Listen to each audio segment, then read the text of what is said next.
नमस्कार दोस्तों, स्वागत है आपका आरवी क्रिएशन हिंदी में। दोस्तों, आज मैं आप लोगों के लिए हिंदी भाषा का उदय और विकास से जुड़े 3 टॉपिक लेकर आई हूँ। आशा करती हूँ कि ये वीडियो आपको पसंद आए और समझ में आए। इस वीडियो को लास्ट तक ज़रूर देखना। नंबर 1 टॉपिक अपभ्रंश और पुरानी हिंदी का संबंध क्या था या क्यों था या कैसे हुआ। तो दोस्तों, संवत 1000 के आसपास ही संबंध जानते हैं, जैसे मतलब काल, गणना, समय, वर्ष, साल आदि। तो संवत 1000 के आसपास ही अपभ्रंश का चलन कम होने लगा, या फिर भी किसी न किसी के रूप में संवत 1400 तक चलती रही, जिसमें पुरानी हिंदी भी सम्मिलित थी। विद्यापति जी ने देशी भाषा के साथ मिलकर इसे और अधिक मधुर बना दिया था और इसे अवहट नाम दिया। अवहट वास्तव में शोरशैनी अपभ्रंश और ब्रज भाषा के बीच की कड़ी थी, जिसमें प्राचीन मैथिली के तत्व भी मिले हुए थे। अपभ्रंश के कम होने तथा हिंदी के प्रयोग बढ़ते जाने के कारण आलोचक इसे अपभ्रंश, अवहट या पुरानी हिंदी के नाम से पुकारते थे। नंबर 2 टॉपिक काव्य भाषा के रूप में अवधि का उदय और विकास कैसे हुआ या क्या है। इसमें मेन बात तो यह है, इसमें केंद्र क्या है। केंद्र इसका है, अवधि का केंद्र अयोध्या यानी अवध। भाषा कौन सी बोली जाती है यहाँ पे?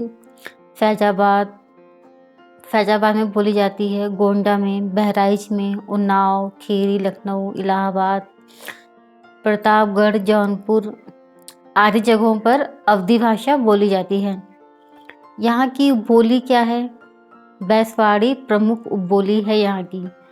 उदय कब हुआ इसका? काव्य भाषा के रूप में अवधी भाषा का उदय अर्धमागधी अपभ्रंश के रूप में हुआ था। इस टाइम के कवि कौन थे? प्रमुख मलिक मोहम्मद जायसी, गोस्वामी तुलसीदास इस समय के प्रमुख कवि थे। अवधी की काव्य भाषा को उत्कर्ष रूप में पहुंचाने का श्रेय गोस्वामी तुलसीदास को ही जाता है। वैसे तो तुलसीदास ने 12 ग्रंथों की रचना की है, पर उनकी जो प्रमुख ख्याति जो उनको प्राप्त हुई थी वो रामचरितमानस इसी अवधी भाषा का ही कीर्ति स्तंभ है, जिस कारण उनको ख्याति प्राप्त हुई थी। जायसी की काव्य भाषा पूर्वी अवधी है और उसमें संस्कृत के तत्सम शब्दों का प्रयोग ना के बराबर किया है। गोस्वामी तुलसीदास के रामचरितमानस की काव्य भाषा पश्चिमी अवधी है और उन्होंने संस्कृत के तत्सम शब्दों का भी निसंकोच प्रयोग किया है और अवधी को परिष्कृत करके उसे संस्कृतमय बना दिया है। तुलसीदास के पश्चात अवधी में उनके समक्ष कोई बड़ा कवि नहीं हुआ, लेकिन आधुनिक समय में इसमें बहुत कम काव्य रचना हो रही हैं। दोस्तों, नंबर 3 पे जो टॉपिक है वो है काव्य भाषा के रूप में ब्रज भाषा का उदय और विकास। दोस्तों, काव्य भाषा के रूप में ब्रज भाषा का उदय शोरशैनी अपभ्रंश से हुआ। इस समय के प्रमुख कवि सूरदास, बिहारी, मतीराम कहलाए। ब्रज का शाब्दिक अर्थ पशुओं का समूह है या चारागाह। पशुपालन के कारण यह ब्रज कहलाया। पशु वहाँ पे अधिक पाले जाते थे। ब्रज मंडल में मथुरा, एटा, धौलपुरी, आगरा आदि क्षेत्र आते हैं, जहाँ अभिव्यक्ति का माध्यम ही ब्रज भाषा है। वहाँ की बोली ही मुख्य ब्रजभाषा ही है। साहित्य की दृष्टि से देखा जाए तो ब्रजभाषा बहुत ही संपन्न है।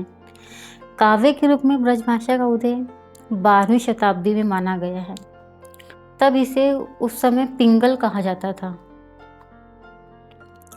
अमीर खुसरो की कविता में ब्रजभाषा के दर्शन अधिक होते हैं। ब्रजभाषा में काव्य रचना काफ़ी समय पहले से ही की जा रही थी, पर इसका उत्कृष्ट रूप कृष्ण भक्ति के समय में विकसित हुआ था। आधुनिक युग में खड़ी बोली का उदय होने पर भी काव्य के क्षेत्र में ब्रजभाषा का ही प्रावधान रहा। भारतेंदु खड़ी बोली के समर्थक थे, लेकिन उनकी कविता वो ब्रजभाषा में ही करते थे। तो दोस्तों, अगर ये वीडियो पसंद आए तो please like, share and subscribe करें। इसके आगे के भी 3 टॉपिक हैं जो मैं आपसे बाद में शेयर करूँगी। धन्यवाद।